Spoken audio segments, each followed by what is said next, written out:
Hi everyone, I'm back again with another story.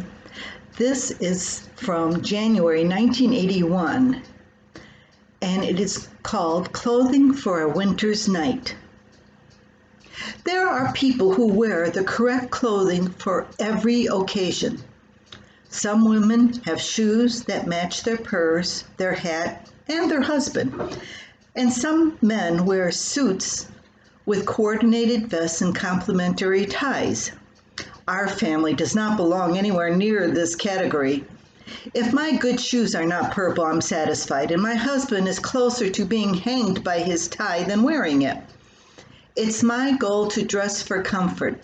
When the weather is freezing, I'll wear anything to keep warm. This is especially evident on a quick night visit to the barn. A night run, one dare not walk or risk turning into a human icicle.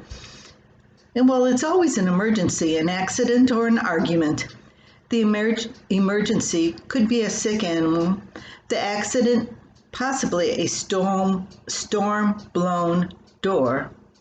The argument would definitely occur when someone forgot to turn off the lights. The last run caught me unprepared. I was in bed, warm and cozy beneath our comforter, inches from sleep, when I thought about an important switch in the barn. Was it on or off? I couldn't remember. I shook my sleeping husband and asked if he had checked it. He snorted and mumbled, "Huh? What switch? I don't know, I guess so." Bob then turned over and resumed snoring. It had to be on. I always check it before I left the barn. Except that one time last month when I forgot. I stayed in bed for half an hour arguing with myself before deciding I hadn't reset the switch. It took great effort to drag my body from between the warm covers. The trip outside would only take a few minutes, so I didn't take time to change clothes. To avoid a draft, I put jeans on under my flannel nightie.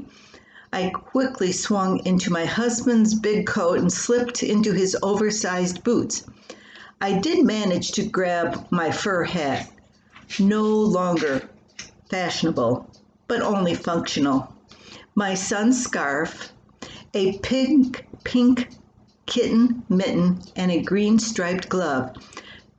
These all topped off my ensemble for the trip to the barn. Coordination lost out to warmth. A picture of femininity, I sprinted for the barn. The switch was right where it was supposed to be. I felt cheated. Oh well, back to bed. Halfway across the yard, car lights flashed across my path. I stopped, not wanting to be seen by our neighbor. As I stood there, the cold began to creep through my layers of clothing. A breeze whipped my nightgown about my legs. A hand waved a greeting to me. Oh, he saw me.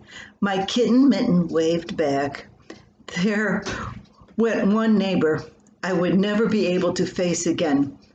Then I looked down at my clothes, my husband's jackets and his boots.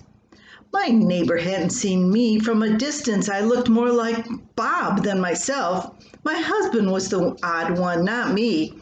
He would have to explain why he had a nightgown on under his coat. Well, I hope you enjoyed this old story.